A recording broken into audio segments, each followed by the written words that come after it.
Turbo tractor versus normal tractor. आज हम बात करेंगे इस विषय पे। 90% किसान नहीं जानते कि टर्बो ट्रैक्टर लेना चाहिए या नहीं, इसलिए आज मैं सच्चाई बताऊंगा। अगर आप खेती और ट्रैक्टर से जुड़ी असल जानकारी चाहते हैं तो चैनल को सब्सक्राइब अवश्य कर लें। चलिए बात करते हैं कि ट्रैक्टर में टर्बो होना चाहिए या नहीं, इसके क्या फ़ायदे हैं या कि इसके क्या नुकसान हैं। पहला फ़ायदा, प्रदूषण के नियमों के चलते सरकारों ने कंपनियों को पाबंद किया कि 50 एचपी से ऊपर कैटेगरी के ट्रैक्टरों में टर्बो लगाया जाए, जिसके कारण मजबूरन कंपनियों ने टर्बो लगाया, क्योंकि सरकार के प्रदूषण संबंधी नियम ही ऐसे थे। इसलिए विदेशी कंपनियां तो इस काम में आगे रही और कंपनियां भी खुश थी कि सेम डिज़ाइन के इंजन को टर्बो के माध्यम से 5-7 हॉर्स पावर बढ़ाने में कामयाबी मिली कंपनियों को। वैसे यह चीज़ असल में कारों के लिए बहुत फ़ायदेमंद रहा, जिसमें कारों के इंजन का अतिरिक्त भार ना बढ़ते हुए पावर बढ़ी और एवरेज भी बढ़ी।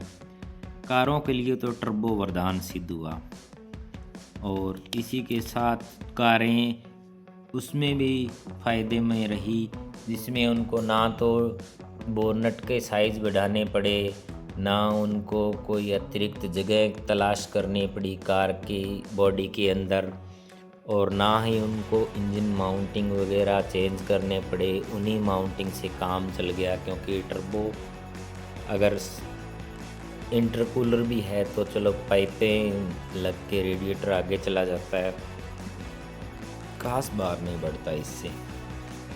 तो कारों के मामले में तो ये हो गई कामयाब चीज़, ना उनको इंजन बदलने पड़े, ना कार का भार बढ़ा।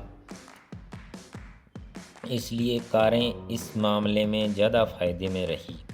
परंतु ट्रैक्टर के लिए बिल्कुल ही अलग मुद्दा बन जाता है कि अगर उनका इंजन भार बढ़ भी जाए तो भी कोई नुकसान नहीं होता, क्योंकि ट्रैक्टरों को तो वैसे ही ज़्यादा वज़न की ज़रूरत पड़ती है। उनको अगर कम वज़न होगा उनका, तो हमें तो उल्टा वेट लगाने के लिए, वज़न बढ़ाने के लिए उस पर खर्चा करना पड़ता है। इसलिए ट्रैक्टर में भार भी बढ़ जाए तो कोई दिक्कत नहीं है। अगर इंजन की हॉर्स पावर बढ़ाने के माध्यम से अगर भार बढ़ जाए तो कोई दिक्कत नहीं है। इसलिए सुपर सीडर और अन्य भारी उपकरण जो भी काम करता है ट्रैक्टर, उसमें भारी इंजन का ट्रैक्टर ज़्यादा कामयाब है। ट्रॉली का काम है, भारी उपकरण और भी हो सकते हैं कोई। अब जानते हैं कि टर्बो को काम कैसे करता है और टर्बो लैग कैसे करता है। टर्बो का काम ऐसे है कि साइलेंसर साइड से निकलने वाली गर्म हवा पिस्टन के दबाव से एक पंखे को घुमाती है, जो दूसरी तरफ अपेक्षाकृत एक छोटी पंखी को भी चलाती है, जो उस पाइप से जुड़ी होती है जिससे ट्रैक्टर अंदर हवा लेता है, जिसमें अंदर इंजन के ज़्यादा हवा प्रवेश करती है और उसमें ज़्यादा हवा के अंदर ज़्यादा ऑक्सीजन भी होती है, और इसलिए वो ईंधन का दहन बड़ा सफलतापूर्वक होता है और पूरी पावर मिलती है। इसलिए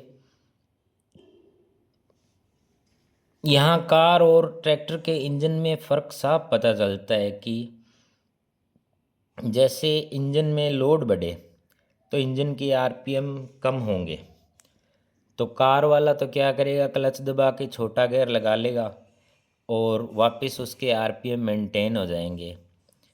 परंतु जो ट्रैक्टर कंबाइन, स्ट्रॉ रीपर या ऐसे किसी उपकरणों में जुड़ते हैं जिनमें एकदम से लोड बढ़ता है और आरपीएम गिरते हैं, तो कोई भी टर्बो हो वो 700-800 आरपीएम या 1200-1300 आरपीएम पर अपने पूरी परफॉर्मेंस नहीं दे पाता। इसलिए टर्बो धीमा हो जाता है इंजन की गति के साथ ही। परंतु जैसे ही इंजन वापस उठता है तो टर्बो अपने आरपीएम पूरे करते करते इंजन तो अपनी रफ्तार पकड़ लेता है और डीजल पंप भी उसी अनुपात में ज़्यादा तेल भी फेंक देता है, पर उधर से टर्बो अपना काम पूरा नहीं कर पाता, उसको टाइम लगता है अपने आरपीएम पूरे होने के लिए। इसलिए वो तेल तो पंप ने अंदर डाल दिया पिस्टन के ऊपर, पर उसको हवा नहीं मिली, क्योंकि हवा इंजन जो खींच रहा था उसके बीच में टर्बो की पंखी भी आ जाती है। अगर टर्बो पूरा घूम नहीं रहा है तो वो पंखी हवा को आने से रोकती भी है। वो पंखी इस टाइप की है कि अगर वो पूरी चले तो हवा को बढ़ा देती है, अगर वो कम आरपीएम पर और वो इधर से इंजन पूरे आरपीएम ले जाए तो वो पंखी हवा रोकने का भी काम करती है। इसलिए ये डीजल जो जाता है बिना टर्बो के पूरे आरपीएम के बिना, उसका दहन पूरा नहीं हो पाता और वो डीजल कम एवरेज देता है। इसलिए घटे हुए आरपीएम के इंजन का टर्बो वो हवा और पावर जनरेट नहीं कर पाता जो 1700-1800 आरपीएम पर कर रहा था। कार के आरपीएम तो गियर बदलने से वापस वहीं आ गए, पर ट्रैक्टर पीटीओ वगैरह में गियर चेंज करने का कोई ऑप्शन ही नहीं है। 1000-1200 आरपीएम पर टर्बो पावर जनरेट नहीं कर पाता। और वैसे भी बहुत से काम ऐसे भी होते हैं खेत में जिनमें ज़्यादा आरपीएम की ज़रूरत नहीं होती, जैसे बिजाई हो गई या समथिंग ऐसे छुटपुट काम जिनमें हमको ज़्यादा आरपीएम और पूरे हॉर्स पावर की ज़रूरत नहीं होती, तो वहाँ टर्बो वाले ट्रैक्टर थोड़ा सा कम परफॉर्म कर पाते हैं और डीजल भी एक्स्ट्रा ले लेते हैं। और उसके बाद अगर टर्बो की एक देखी जाए जो ट्रैक्टर्स में आम आता है, तो दोनों तरफ जो टर्बो के गरारियाँ लगी होती है उनके बीच में एक छोटा सा बुश लगा होता है।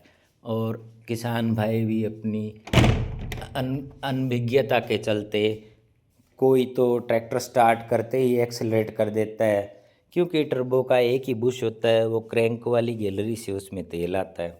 तेल आने से पहले पहले इंजन घूमा तो अगर एक्सेलरेट कर दिया तो टर्बो भी घूम जाएगा, बिना तेल के वो बुश जल जाता है। इसलिए किसान भाइयों की थोड़ी मेंटेनेंस भी बढ़ जाती है, क्योंकि बुश अगर कट जाए ना तो फिर साइलेंसर के थ्रू उसका इंजन का मोबिल घटने लगता है, वो जल जाता है मोबिल, क्योंकि उसमें से लीक होता है वो फिर। इसलिए मैं आपको बता देता हूँ कि मेंटेनेंस बढ़ जाती है।